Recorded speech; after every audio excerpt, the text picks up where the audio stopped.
Good evening, brothers and sisters, CFC family. Ako nga pala si Brother Art Iristingko.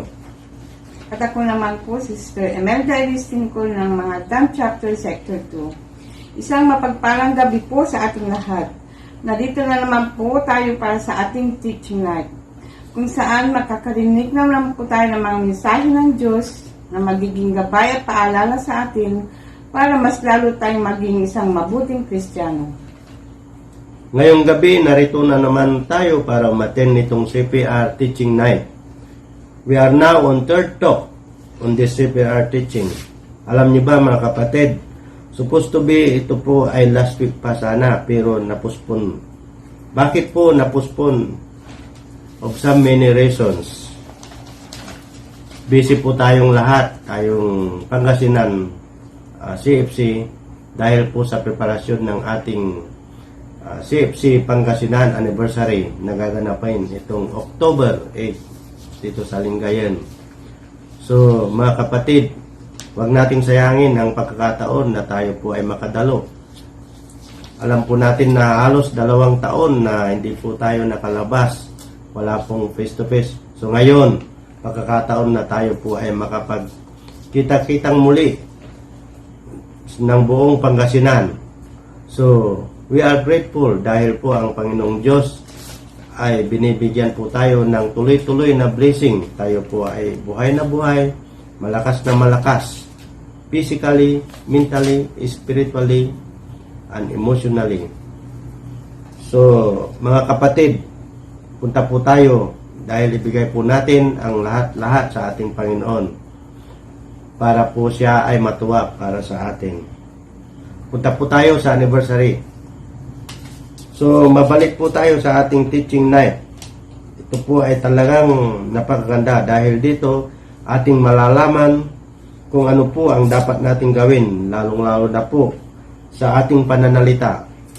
Kung ito ba ay nakakasama, nakakasakit, o ito ba ay nakakatulong sa ating kapwa sa bawat salita na binibigkas po natin. Alam mo, Brother Art, napakaganda ng ating panayam sa gabing ito. Lalong-lalo na at usong-uso ngayon ang mga tinatawag nilang Marites, Marisol at Maricon. Sino ba yung mga Marites na sinasabi mo? Marisol o Maricon? Kayo mga brothers and sisters, kilala nyo ba sila? Anyway, mga brothers and sisters, bago tayo pumunta sa ating talk sa gabing ito, siyempre, ang kultura po ng ating Couples for Christ, bago sa lahat po ng mga activities po natin, bago simulan ito, ay nagsisimula po tayo sa opening worship o opening prayer. Kaya, tinatawagan ko po si Brother Biboy Lagindanom of Western Sector from Mabini na siya po ang mag-lead po sa ating opening prayer. The name of Father, the Son, the Holy Spirit, Amen. Yes, Lord God, praise you, Lord God, we glorify you, we magnify you, O Lord. You're the King of Kings, our Redeemer, and you're the Lord of Lords.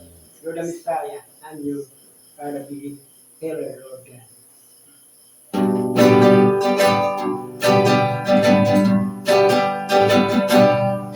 My life is in you, Lord, my strength is in you, Lord, my hope is in you, Lord, in you is in you.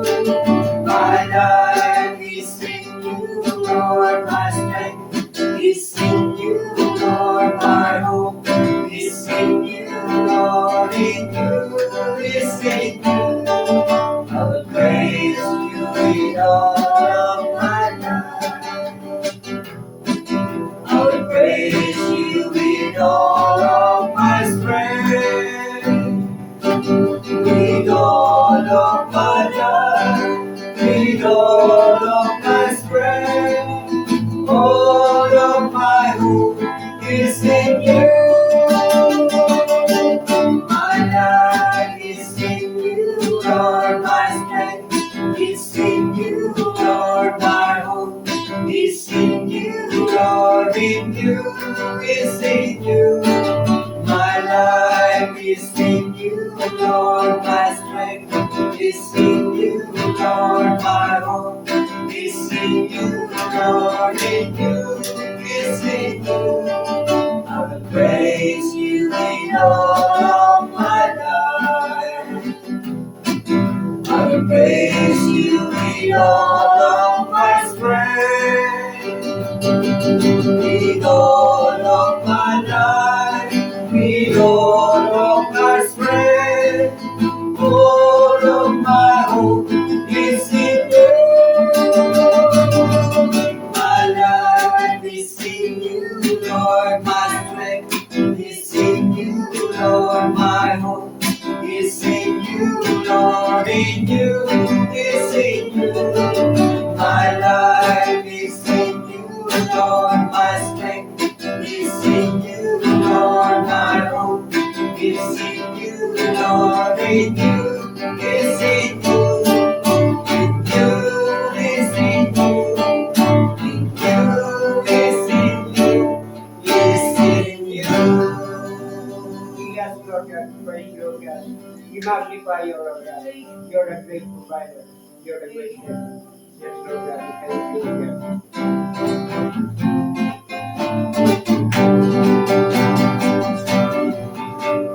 God. Lord, we are your children, chosen and called by your name.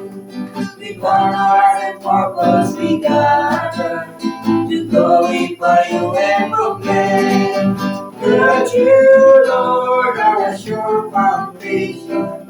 We will not be afraid. When the storm comes, we will not be shaken. For by your hands we are safe. Oh, by your hands we are safe. Lord, we are your children, chosen and called by your name. With one heart and purpose we gather to glorify you and proclaim that you, Lord, are your foundation. We will not be afraid. When the storm comes, we will not be shaken. For by your hands we are safe. Oh, by your hands we are saved. That you, Lord, are sure foundation. We will not be afraid. When the storm comes, we will not be shaken. For by your hands we are saved. Oh, by your hands we are saved. Oh, by your hands we are saved. Oh, by your hands we are saved. Yes, Lord God, we glorify you, Lord. You're the King of Kings. You're the Messiah. You're the great healer. Our great provider. Yes, Lord God. We offer you, Lord, our worship song.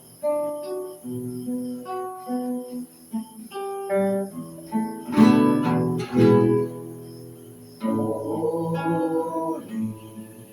holy, Lord God Almighty, worthy, oh worthy, for His praise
All glory and honor and praise be to the ancient of days. We praise you, we worship you, our Lord and our King. On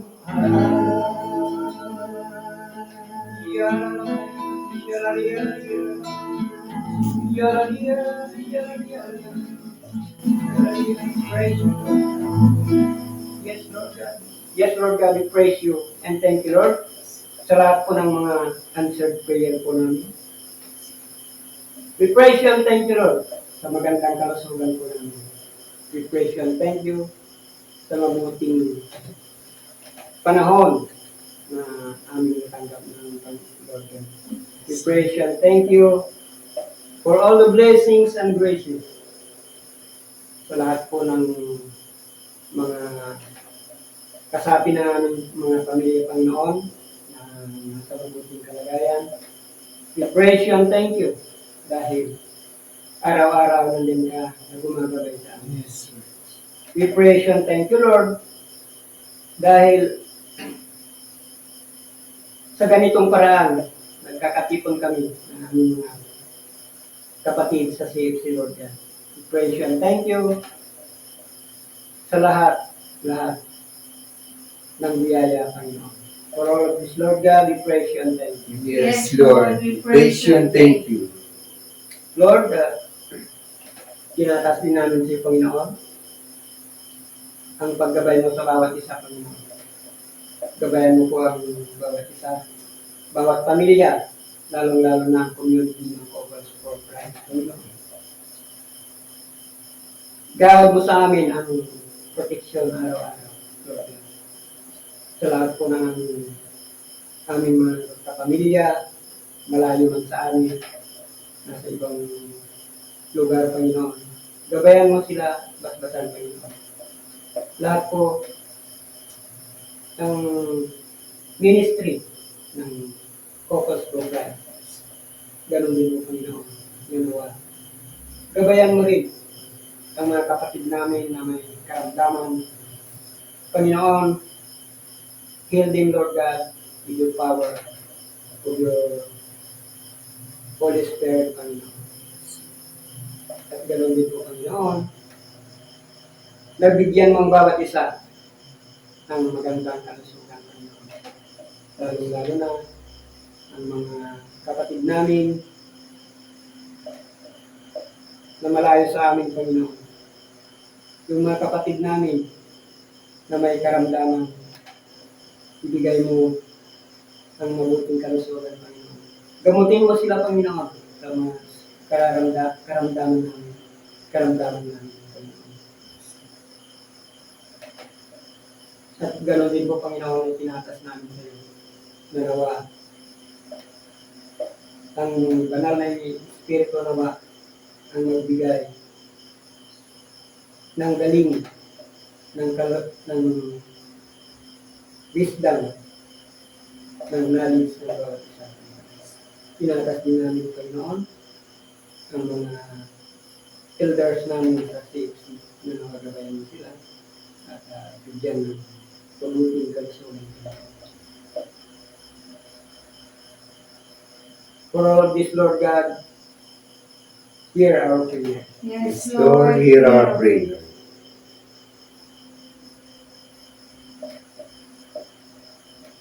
We pray the Our Father and also the intercession of our Mama Mary. Our Father, who art in heaven, hallowed be thy name, thy kingdom come, thy will be done on earth as it is in heaven. Give us this day our daily bread, and forgive us our trespasses, as we forgive those who trespass against us. And lead us not into temptation, but deliver us from evil. Amen. Hail Mary, full of grace, the Lord is with you. Blessed are you amongst women, and blessed is the fruit of thy womb, Jesus. Holy Mary, Mother of God, pray for us sinners now and at the hour of our death. Amen.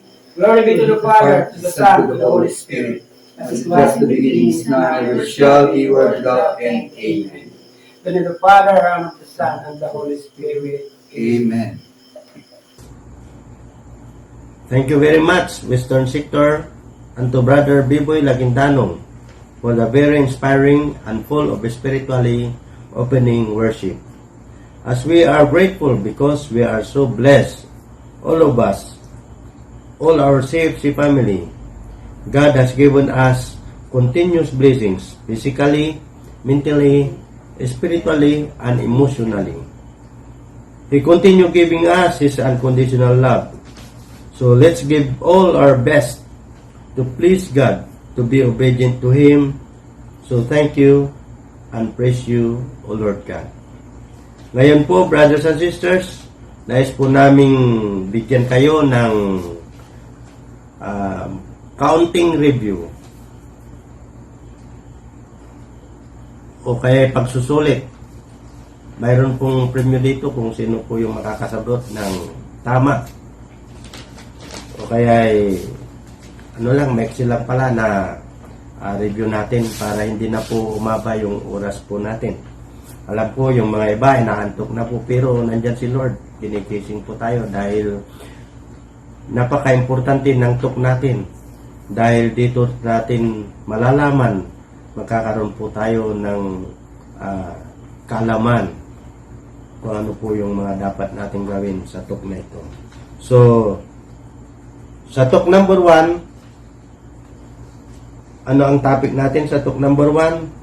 Learning to love one another. Sino ang speaker natin sa talk number 1 na ito? Si Brother Cesar Delia. At sa talk 2 naman natin, honor and respect, na ang speaker natin is Brother Bong Evangelista. So mga kapatid, sa dalawang talk na ito, nalaman natin kung paano tayo magmahal sa isa't isa at kung ano ang mga dapat gawin o kung paano natin isagawa ang pagbibigay ng respeto at karangalan sa isa't isa o sa ating kapwa. So sa ating talk number 3, sigurado tayo dito sa marami tayong matutunan, mga brothers and sisters. Kaya pag kayong inaantok, magkape po kayo para mapakinggan po natin ang ating speaker. So ipapakilala po namin muna ang ating speaker sa gabing ito. Ang speaker po natin ay nag-graduate po sila ng CLP program last December 1996. Sila po ay nabighani sa isang dilag na napakaganda na taga Dagupan City. Nang pangalan po niya ay si Sister Catherine. At nabiyayaan po sila ng 4 na anak. Sila po ay nag-serve as household head from January 1997 to December 1999. Sila rin po ay naging YFC couple coordinator from September 1997 to December 2015. Naging cluster head from January 2016 to December 2016.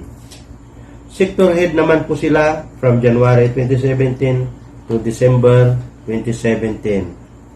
At saka EGT member as head of family ministry from January 2018 to December 2018.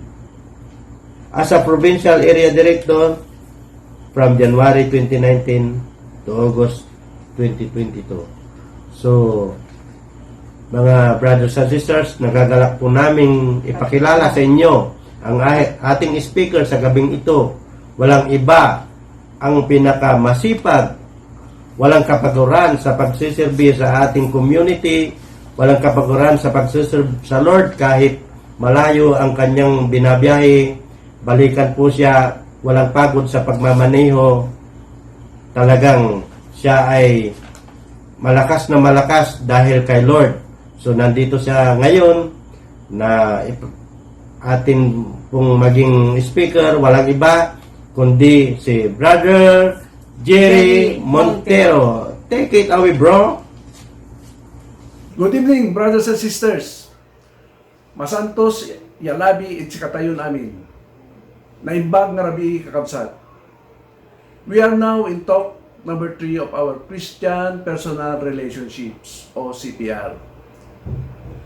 Alam nyo, napakaganda at napakahalaga ng topic na ito, Taming the Tongue. Sabi nga sa teaser natin, control and tame your tongue. Watch what you say. You may not be able to take it back. Totoo mga kapatid, mahirap nang bawiin pag nakapagbitaw tayo ng masasama o masasakit na salita. Mahirap itong burahin o i-delete ng kahit na ilang libong I am sorry. Timely rin ang topic na ito para makapagnilay-nilay tayo sa naging epekto ng nakalipas na election, where we are greatly divided, bumaha ang masasakit na salita, mga paninira, mga pagkukutya o sarcastic words, maraming nagkatampuhan o nag-away sa mga kapatid natin dito sa CFC. And worse, even sa mga family natin. This is timely to heal broken relationships among us, with our brethren in CFC, and with our own family.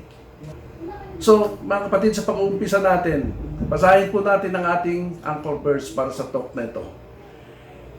So, sabay-sabay po natin basahin mga kapatid, in James chapter 3, verses 2 to 10. A person who commits no offense in his speech is perfect and capable of ruling the whole self. We put a bit into the horse's mouth to master it, and with this, we control its whole body. The same is true of ships. However big they are, driven by strong winds, they are guided by a tiny rudder. In the same way, the tongue is a tiny part of the body, but it is capable of great things. A small flame is enough to set a huge forest on fire. The tongue is a similar flame. It is in itself a whole world of evil. It infects the whole being and sets fire for our Lord with the very fire of hell. So very clearly stated mga kapatid, the tremendous power of the tongue. It is likened to a bit put in a horse's mouth to control its whole body. It is also compared to a small rudder to guide the big ship, and to a small fire enough to set a forest. Nobody can control the tongue. It is an untiring whip full of deadly poison. It can be used for blessing, honor, and encouragement. Yes, brothers and sisters, we use our tongue to bless God, our Father. We use it to honor and glorify Him. We use it for encouragement, to give advice to others, to give opinions, to give compliments, to proclaim the gospel. But far too often, we use it for evil and destruction. We use it to curse others, those whom God made in His likeness, to sow mistrust o kawalan ng tiwala. We use it for dishonoring, for causing bitterness and resentment, o pagkamuhi sa kapwa. So, from the same mouth come both blessing and curse. Much wrongdoing is committed with the tongue. The problem is not only with malicious or venomous speech, ito yung mga nakakapagpahamak sa ating kapwa, but also unbridled, yung may hindi mapigilan na pananalita, undisciplined or careless, yung wala sa loob natin na pero nakakasakit na tayo ng damdamin, or yung mga tactless speech. Mga kapatid, we must practice to beat our tongues, to tame our tongues. If we don't know anything about a particular circumstance, better don't say anything. Tumahimik na lang tayo. Sabi nga, more talk, more mistakes. Less talk, less mistakes. No talk, no mistakes. Wrongdoing in speech can be very harmful to our unity and loving relationships in CFC. This is a good reminder for us. We should always be very careful with the manner we speak towards our brothers and sisters. Most especially kung may there are new members around. And consider also, mga kapatid, that CFC is a big community. Pag may nasabi tayong masama o hindi maganda, mabilis kumalat ang balita. Most especially with the advent of social media. Kung fake news nga, pinapatulan eh. So lahat na tayo must be careful sa ating pananalita. So let's take a look at the modern climate. We are all concerned with our rights. Freedom of speech, freedom of information. Sabihin natin, it's my right to say what I want to say. Again, my dear brothers and sisters, it is very important for us that we control our tongue. Otherwise, we might end up like this. So we have to communicate our feelings. Say what you feel, wrong to battle things up. Hindi rin maganda yung may kinikim-kim o tinatago tayo. We are free to say what we want to say. Kaya lang, let's always be careful. Baka may masaktan naman tayo. Sabi nga, free speech doesn't mean careless talk. O, tingnan naman natin ngayon yung mga Christian ideals. So, once again, all together, let us read Ephesians chapter 4, verse 29. Do not let even one bad word come from your mouth, but only good words that will encourage when necessary and be helpful to those who hear. Mga kapatid, no evil talk. Speak only that imparts grace, favor, help, honor. We should be a part of not grieving the Holy Spirit. So, basahin po natin yung kadugtong sa verse 30. Sabi doon, do not sadden the Holy Spirit of God, who you were marked with. He will be your distinctive mark on the day of salvation. So, mga kapatid, our body is the temple of the Holy Spirit. Pag madalas tayong magsalita ng masasama, we will sadden the Holy Spirit at baka iwanan tayo ng Holy Spirit. And on the day of salvation, pag wala sa atin ng Holy Spirit, saan tayo mapupunta? Di sa impyerno. Having speech in order is a vital aspect of love. This is done not only through service but also through speech. This is often neglected these days. We have become used to bad speech. Justification natin palagi, ay, big lang yan, o kasabihan lang yan. But, mga kapatid, love must be communicated. The way we speak is very crucial to people's lives. Having speech in order is a crucial aspect of righteousness. Psalm 15 verse 1. O Yahweh, who will dwell in your tent and reside on your holy mount? Those who walk blamelessly and do what is right, who speak truth from their heart and control their words. So mga kapatid, yung mga nagsasalita ng totoo at yung mga nagkokontrol ng kanilang pananalita ay makakasama sa tahanan ng ating Panginoon. Having a speech in order is a vital aspect of our relationships in CFC. So we can see it in James chapter 3 verses 5 to 6. Ang sabi doon, it has the power to harm, cause resentment, foster antipathy, or your strong feeling of dislike. It has the power to build up, to increase faith, hope, and love. In Proverbs 18, verse 21, sabi doon, death and life are in the power of the tongue. So, mga kapatid, again, let's take a look at James 3, verse 8. It is a restless evil. So, we need to be very careful and extra cautious when we speak or use our tongue. Now, tignan po natin yung mga problem areas. Yan, number 1, slander. The dictionary defines slander as the utterance of false charges or misrepresentations which defame or damage another's reputation. Slander, speaking against, or yung paninira o paninirang puri.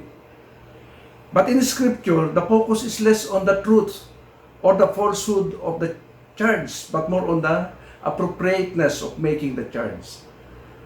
Thus, slander includes saying things that are true, but which cause harm to others. It is making personal accusations and charges that one has no authority to make. So, kahit pala totoo yung accusation natin in Scripture, ito po ay hindi maganda. Speaking again, so in 2 Corinthians chapter 12 verse 20, sahin po natin ulit, "For I am afraid that when I come, I may not find you as I want you to be, and you may not find me as you want me to be. I fear that there may be discord, jealousy, fits of rage, selfish ambition, slander, gossip, arrogance, and disorder." So speaking against yung pagsasalita laban sa isang particular na tao or grupo is condemned in the Scripture. We are forbidden by Scripture to speak of one another in a way that destroys another's reputation or questions the basic righteousness or competence, except in very few specific and limited situations. So harsh words do hurt. So balikan din natin ulit yung Ephesians 4, chapter 4, verse 29. Let no corrupt word. Doon sa binasa natin kanina, ibang version po yun. Sabi doon, let no bad words proceed out of your mouth, but what is good for necessary edification, that it may impart grace to the hearers. Ang pagbibitaw na isang masakit na salita o yung verbal abuse ay mas masakit pa kaysa sinuntok ka physically. Parang sinuntok ka ni Pacquiao o ni Tyson. Harsh or critical words being said to us or toward somebody sometimes remain or linger in our hearts for a long time. Pag sinuntok ka, pag nawala na yung sakit o yung bukol o yung pamamaga, wala na. Pero yung harsh words or critical words, matagal po sa puso natin yan. So matagal nating makakalimutan. Slander destroys trust and undermines committed personal relationship. Never speak in a way that causes brethren to mistrust one another. This destroys trust and undermines committed personal relationships, bad for our life in CFC. Brothers and sisters, don't speak in a way that stirs up quarreling or conflict. Do not cause division, but rather be peacemakers. How do we handle problems of wrongdoing or incompetence? So makikita po natin yung sagot sa Matthew 18, verses 15 to 17. So muli po, sabay-sabay natin basahin. If your brother has sinned against you, go and point out the fault to him. When the two of you are alone, and if he listens to you, you have won back your brother. If he doesn't listen, take with you one or two others, so that the case may be decided by the evidence of 2 or 3 witnesses. And if he refuses to listen to them, tell it to the assembled church. But if he does not listen to the church, then regard him as a pagan.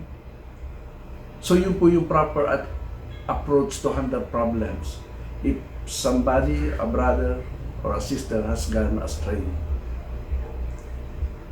So another, go directly to the person concerned. Kausapin niyo siya. If necessary, talk to his household head or other CFC leader who has responsibility for him. If it is possible, talk to another mature person in order to get help in knowing how to handle the matter. In this case, do not name names. Other than that, be quiet.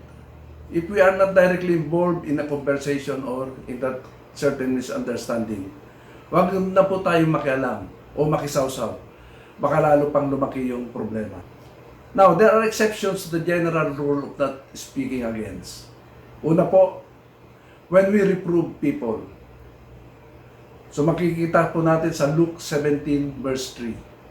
Sabi doon, if your brother offends you, tell him. And if he is sorry, forgive him. Sabi nga natin, Panginoon si Kristo, hindi lang minsan, hindi lang 7 times, but 70 times 7 na magpatawad tayo. When we have a dispute with someone that we cannot resolve, we lay the matter before CFC leaders who have the authority to resolve the matter. When we tell a person's head that we know or we have heard of something wrong the person has done, stand up and we should be willing to be identified. Gagawin po natin to not to embarrass our brothers or sisters, but rather we would like to help them out. So another, when a head responsible for someone warns other against that person in order to protect them or the CFC as a whole. So tignan po natin sa 1 Timothy chapter 1 verses 19 to 20. Hold on to faith and a good conscience, unlike those who, ignoring conscience, have finally wrecked their faith. Among them are Hymenaeus and Alexander, whom I have delivered to Satan, to be taught not to blaspheme. Another exception, when we give witness in some judicial proceedings. So makikita po natin ito sa Leviticus chapter 5 verse 1. Sabi po ron, a man should have come forward to give evidence in court when officially summoned. But he did not speak and give information about something he has seen or heard, and so he is guilty. So kailangan mo tayong humarap at magbigay ng testimony kung tayo ay tinawag sa korte, kung ano man yung nakita natin o na-witness natin. At pag hindi ho tayo nagsalita o nagbigay ng impormasyon, guilty po tayo. Pwede tayong kasuhan ng obstruction of justice. We can also speak against someone's competence to the electorate if he or she is running for or holding public office. So, pwede po yun. Now, second problem area natin, yung gossip. Ayan. Anong tawag ngayon sa mga mahilig magbigay ng chismis, marites, and tolits. So gossip is information shared without constructive purpose or in a way, inappropriate way with wrong people or in the wrong time. Mga kapatid, gossip is useless, silly, and critical speech about other people. Speech that subtracts from the respect and esteem one's listener have for them. So dalawang tama nito.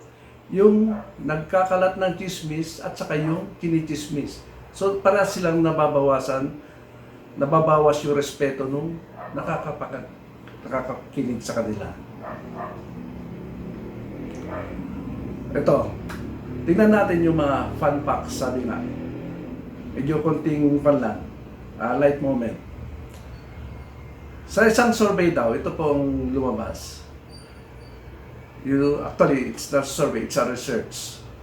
On average daw, women say 20,000 words per day.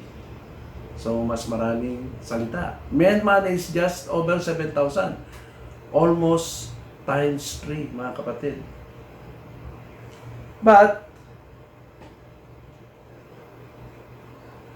55% of men's conversations is gossip. And 67% of women's conversation is gossip. So this was reported by Social Issues Research Center. Mga kapatid, ang liit lang pala ng diferensya. Pagdating sa chismis, marami rin palang lalaki ang chismoso. when we do talk to others, about others, it is okay to talk about others' good qualities or successes. So, pwede rin natin pag-usapan ng ibang tao. As long as ang pinag-usapan ay yung good qualities or yung mga success nila sa buhay. It is okay to share about good things that have happened. Yung mga magagandang bagay sa kanila. It is okay to pass on neutral information. It is also okay to talk about problems which do not at all reflect upon the person's character or competence. And we should not normally share another's problem or temptation. So makikita natin yan sa Proverbs 11 verse 13. Sabi rito, the gossip reveals secrets, but a trustworthy man keeps secret. So we should not listen to gossip. In Proverbs 17 verse 4, ang sabi doon, a wicked person listens to deceitful lips. A liar pays attention to a destructive tongue.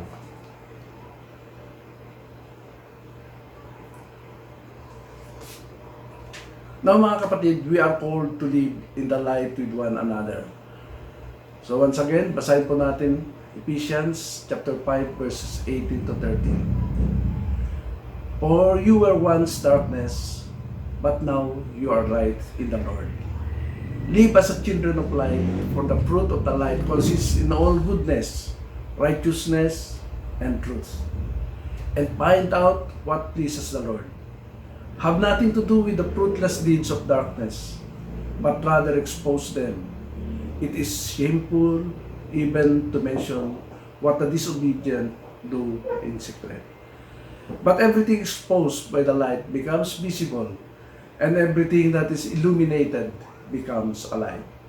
So we should be open to sharing things with those close to us, especially in our household. We should not let shame hold us back. Our brothers and sisters should know that we will treat that they share what they share with us respectfully. We have the principle of confidentiality in our household. So, confidentiality, many things we should not speak about when they are told to us unless we have a clear responsibility to do so. Leaders can talk about the life of a person they are caring for, yung mga household member nila. Pwede nilang sabihin with other leaders who also have responsibility for that person. Pwede sa ibang household head, unit head, chapter head, cluster heads, sector heads, or even the AGT, or our provincial area head, or other leaders. We should not ask others to promise us to keep something we have told them secret. We should not promise anyone to keep something secret before they tell us that what it is, nor should we promise afterwards. So in confidentiality, if we do not trust them to use information wisely, we should not tell them in the first place. Huwag na natin sabihin kung ano man yung confidential item na yun. We may not have a responsibility to reveal it at once we know it. Now, there are times when we are clearly responsible to speak about what we know. When we know about a wrongdoing in the life of someone in CFC that is not being handled properly, or when the law of the land requires it, and the interests of the Lord do not require that we keep it secret, na kailangan sabihin po natin kung ano yung nalalaman natin. Example, when we knew or have witnessed or proven a wrongdoing committed by a brother or a sister in the community. So we have to tell to our leaders, to our elders. So another problem area natin, pangatlo, busybodies. Ito po, taking on matters which are not our responsibility or concern. Yan, busybodies, Tagalog, pakialamero, o mahilig makialam, o mahilig pumapel, or worse, intrometido or intrometida. They are actively prying into others' affairs in order to offer unwanted advice. We are to take responsibility for our responsibilities and trust others to do the same. It is a serious matter. Go to the appropriate authority and then leave it with them. Don't let yourself be drawn into this by others complaining. Tell them to deal with it directly by themselves. So don't pass on another's criticism. Don't evaluate something you were not involved in. Don't reprove people for things you did not witness. Kung hindi naman natin nakita, bakit natin pagsasabihan? We have first-hand information dapat. Don't inquire into the affairs of others unless you have responsibility for them. Huwag po tayong basta-basta nakikialam. And ito, yung number 4 na problem area natin, negative humor. Negative humor is a joke or something that passes for humor that is at the expense of another human being or an organization or to a group of people or to a company. Sometimes the humor we engage in is based on something negative about another person. It seems innocent to us, but it can be hurtful or harmful, even if it only slightly. Laughs are purchased at somebody's expense. Ito yung tinatawag nating slapping with a smile. Negative humor is usually a poor attempt at expressing something positive. We can have the genuine thing or real affection and not to have to settle for this. So often intended as a sign of affection or an indirect personal correction. So it is better to give honoring and not roasting. Now, dumako naman po tayo doon sa mga speech that strengthens. Ito naman yung dapat nating gawin. Our speech should increase love and trust and respect for the person spoken about. Our speech should increase trust and not stir up mistrust or quarrels. It should build up and not tear down. We should take problems to the appropriate person. Sa tamang tao. Hindi kung kani-kanino. Pwedeng sa leader, ng person involved. So healing can resolve. But in doing so, still speak respectfully. Our speech should increase faith and hope. Our speech should indicate to others that we have an active faith and hope in the Lord, especially for leaders. Dapat practice what you preach. Our speech should help dispel or dismiss anxiety and despair or yung hopelessness. We should not slip into negative despairing or hopeless speech. We can share difficulties as difficulties. We can and should ask for help when needed. Again, wag po tayo, don't resort on the Facebook or the social media, but rather from someone we could trust. Our speech should express love, affection, and support for God, for the things of God, for the things God values. Speak with respect, kindness, and humility. For our brethren, learn how to express affection and personal support verbally. Take interest in the lives of others. Learn how to share the positive things as well as the problems in our life. Now mga kapatid, in conclusion, basahin po natin yung Matthew chapter 12 verses 36 to 37. Sabay-sabay po tayo. But I tell you that everyone will have to give account on the day of judgment for every empty word they have spoken. For by your words you will be acquitted, and by your words you will be condemned. So let us learn how to speak so that everything we say will impart grace to those who hear. Sa lahat ng nakakapakinig sa atin, dapat we impart grace. O because grace gives life o pagpapala. Well, brothers and sisters, as we all would normally say, it is easier said than done. Madali bang gawin or sundin ang mga diniscuss natin ngayong gabi? Mahirap po. Sa totoo lang, mahirap po. Mahirap talaga. But the good thing, mga kapatid, is God is ready to help. Yes, He will help us. Andyan lang siya to help us. So let us all continue to pray and ask our Lord to help us take control what we say and help us guard our lips that we may always speak grace and favor. That every word that will come from our mouth will give life. Amen? So now, ito ang challenge sa atin mga kapatid. Question: are you ready to tame your tongue?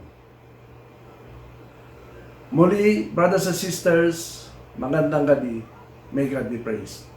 Palang gabi po sa ating lahat, brothers and sisters. Ako po pala si Gina Gonzales ng CFC Pangasinan. I-share ko lang po pagiging member ko po ng Couples for Christ noong 1995 po sa Maynila, bilang household, bilang handmaids of the Lord. Magmula nung matapos ko po yung CLP ko po, kasi po hindi ko po kasama yung husband ko dahil nasa biyahe po siya, nagbibiyahe po siya. Ang una pong inalis sa akin ng Panginoon, hini po sa akin ay yung, kasi po madalas po akong magsalita ng mga bad words, tulad po nung pagmumura, pagsasalita ng hindi maganda pag ako'y nagagalit, lalo na pag ako'y mayroon pong nakagalit or nakasama ng loob, o kaya nakasagutan, mabilis pong lumalabas sa bibig ko yung mga salitang hindi dapat sinasabi sa aking kapwa na nakakapagpasama ng kanilang loob. Ngayon po, talagang napakagaling po ng Panginoon. Sa isang iglap po, yun pong hinipo niya sa akin na mawala po yung mga pagsasalita ko ng hindi maganda sa aking kapwa, yung pagmura ko po, at saka po yung pong sinasabi po nila na love your enemy. Noon po napakahirap sa akin yun na gawin. Pero nung nasa community na po ako ng Couples for Christ, doon ko po na-feel na imbis na magalit po o kung meron pong umaaway sa akin, imbis na mag-isip po ako ng hindi maganda, ang iniisip ko po laging sinasabi ko po na sana po hipuin siya ng Panginoon, unawaan niya yung mga pagkakamali po na ginawa niya o nagawa niya, at sana po gumaan po yung kalooban niya para po hindi na po ako tuluyang magkaroon ng bigat ng loob o bigat ng aking puso upang magalit po sa kanya. Natutunan ko pong magpatawad o tumanggap po anuman pong mga ginagawa sa akin na aking kapwa, at sila po ay aking ipagdarasal. Alam ko po na ang mga bagay na yun ay aking pong natutunan magmula nung ako po ay paglingkod sa Panginoon at nakilala ko po siya noong 1995 nung nakatapos po ako ng CLT namin bilang handmaids of the Lord. At ngayon naman po na nandito na po kami sa Pangasinan na nakatira, naka-attend naman po kami ng minister ko ng CLP po bilang Couples for Christ na po. Alam ko po na ang ating katawan po na nilikha ng ating Panginoon ay pawang sa kabutihan lamang at kagandahan para sa ating kapwa at sa paningin ng Diyos. At binigyan niya rin po tayo ng sa lahat ng parte ng ating katawan, yun pong ating dila ay dapat pagkakaingatan natin tuwing magbibigkas tayo o maglalabas tayo ng mga salita na laban sa ating mga kapwa. At yung dila po natin ay makokontrol lang po natin ito sa pagsasalita ng hindi magaganda kung nakikilala na po natin ang ating Panginoon sa ating buhay. Ang dila po rin natin ay ginagamit po natin sa papuri at saka pagpapuri sa Panginoon, pagbibigay ng mga salita niya, pagsishare ng kahalagahan ng mga salita ng ating Panginoon sa ating kapwa. Yun lang po ang masasabi ko na talaga pong binago ng Panginoon sa aking buhay, yung pagsasalita po ng mga bad words, lalo na po yung pagmumura. At saka yun pong pag-iisip ng hindi maganda sa aking kapwa, pag ako'y nagagalit, imbis po magalit po ako, ang ibinibigay ko po yung pangunawa at pagmamahal. Napapawi po lahat yung galit na yun kasi ang iniisip ko po, lagi kong iniisip na nariyan ang Diyos, nakikita tayo sa lahat ng mga ginagawa natin, ng mga hindi maganda, sa mga ginagawa natin na hindi ikakasiya ng kanyang kalooban. Alam ko pong nandiyan ang Panginoon. At ito lamang po ang aking may babahagi at maisishare tungkol po sa sinasabi nilang taming of the tongues. Hindi po natin makokontrol ang mga pagsasalita ng mga hindi magaganda sa ating kapwa na lumalabas sa ating bibig kung wala po tayo sa Panginoon. Kung nasa Panginoon po tayo, siya lang po ang makakatulong, makakapag-control para wag tayong magsalita ng hindi maganda sa ating kapwa. Yan lang po and God for that be praised. Amen. Thank you. Thank you very much, Brother Jerry, Yes. for the beautiful and well-elaborated topic. Napakalinaw, malinaw pa sa tubig, at napaganda ang pagpapaliwanag ng ating Brother Jerry. Maraming salamat din po sa ating sharer na si Sis Gina Gonzales sa napakagandang sharing din po niya. Alam niyo po, marami po kaming natutunan sa mga experiences niyo na nabanggit niyo po. Ngayon po mga kapatid, sa talk na ito nalaman at naintindihan natin ang ibig sabihin ng talk na ito, taming the tongue. Alam niyo ba mga brothers and sisters, naka-powerful pala ng ating dila, ng ating pananalita. It can be used for blessing, honor, encouragement. Ang palaging pagkakamali lang na nagagawa ng ating dila ay yung minsan careless po tayo, padalos-dalos, walang disiplina sa pananalita. Sa ngayon, sabi nila, we are on freedom on speech, freedom of information. Oo nga po, totoo yun. Pero it should be Christian ideal, maka-Kristyanong pananalita. Dapat no evil talks. Magsalita lang kung anong nararapat na may tutulong. Pananalita na nagbibigay ng pabor, paggalang. Nalaman din natin na sa pamagitan ng pananalita na mga Kristiyano ay naipamamahagi natin ang pagmamahalan sa isa't isa sa ating kapwa. We should learn how to express affection and personal support verbally.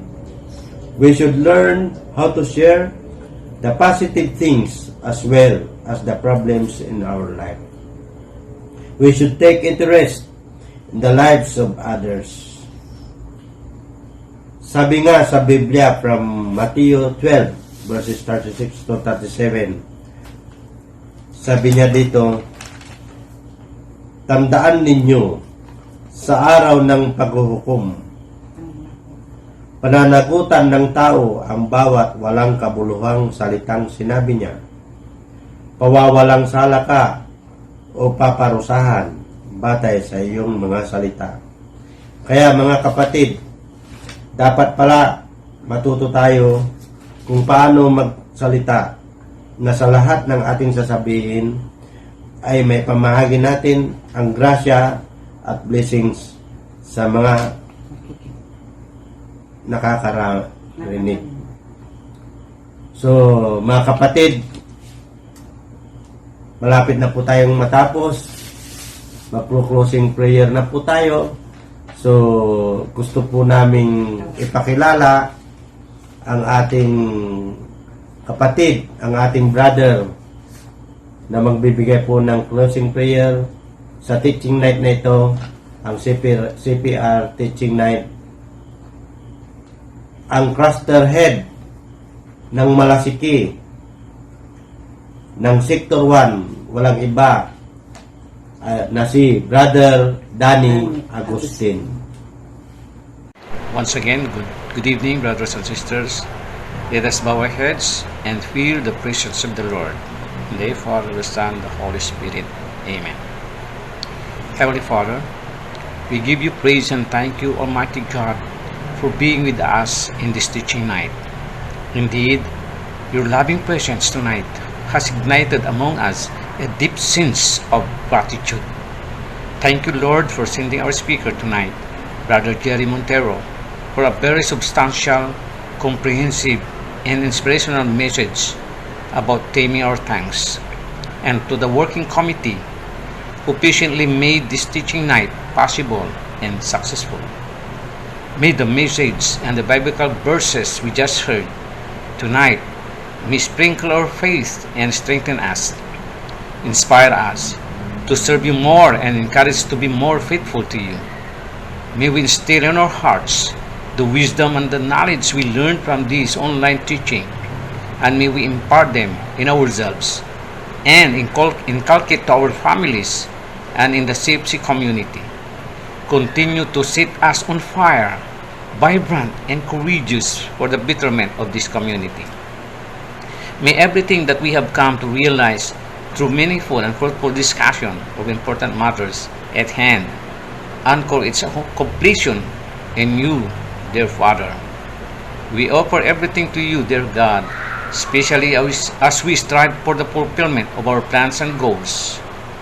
Through your inspiration and guidance, may we always find meaning with the work that we do, especially as we continue our journey as your workers in your vineyard.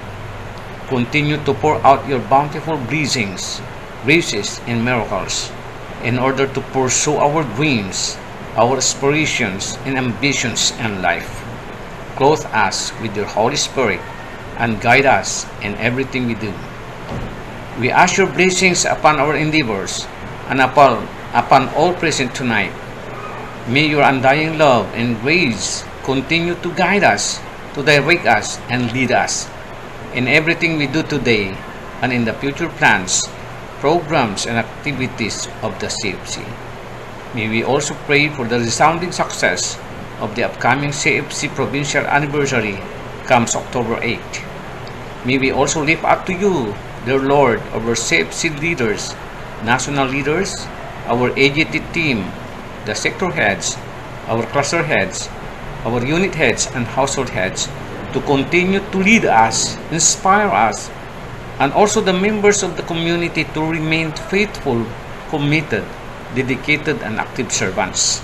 All this we pray in the precious name of our Lord Jesus, who lives and reigns with the unity of the Holy Spirit, God, forever and ever. Amen. The Father, the Son, and the Holy Spirit. Amen. Maraming salamat po sa napakagandang pakikinig sa gabing ito. Sa ating speaker, Brother Jerry Montero, sa ating opening worship, Brother Biboy Lagindanom, at ang ating mga brothers and sisters sa Western Sector. Sa ating closing prayer, Brother Danny Agustin ng Sector 1, at ang ating sharer, Sister Gina Gonzalez ng Eastern Sector. Ganon din sa ating mga elders, Brother Morris Labitoria, Brother Menek Sanchez. At higit sa lahat, sa ating Panginoon, na ginawa po niyang posible ang kaganapan sa gabing ito. Thank you, Lord. Ang ating papuri at pasasalamat sa ating Panginoon. Good night, brothers and sisters. Good Have a night. peaceful sleep. And see you again sa ating next teaching. To Sa God be Panginoon the po. glory and thank you, Lord. By Thank the you, way- brothers and sisters. By the way, brothers and sisters, wag nating kalimutan, punta po tayo sa ating CFC Pangasinan Anniversary on October 8 sa Lingayen, Pangasinan. Kita-kits po tayo doon. Bye-bye!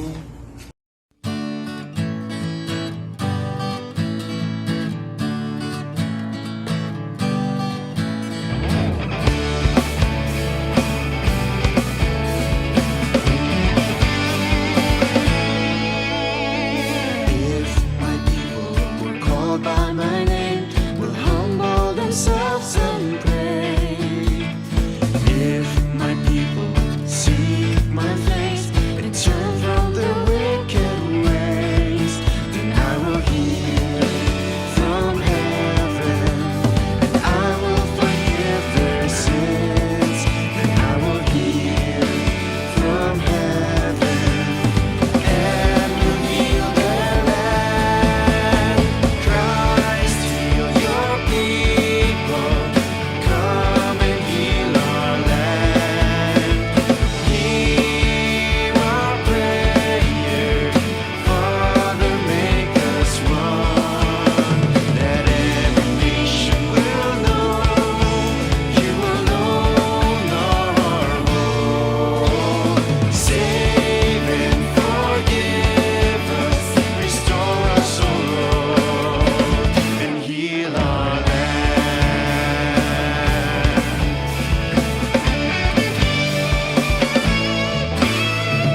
Lord, we bow down, we trust in you, we humble ourselves again. We seek your face and turn away from our wicked ways.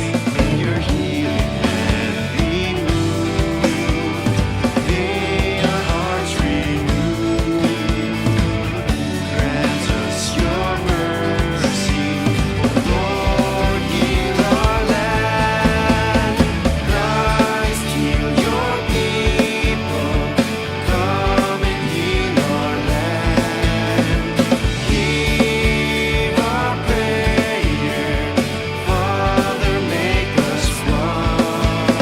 That every nation will know you alone are our hope. Save and forgive us, restore us, O Lord, and heal our land.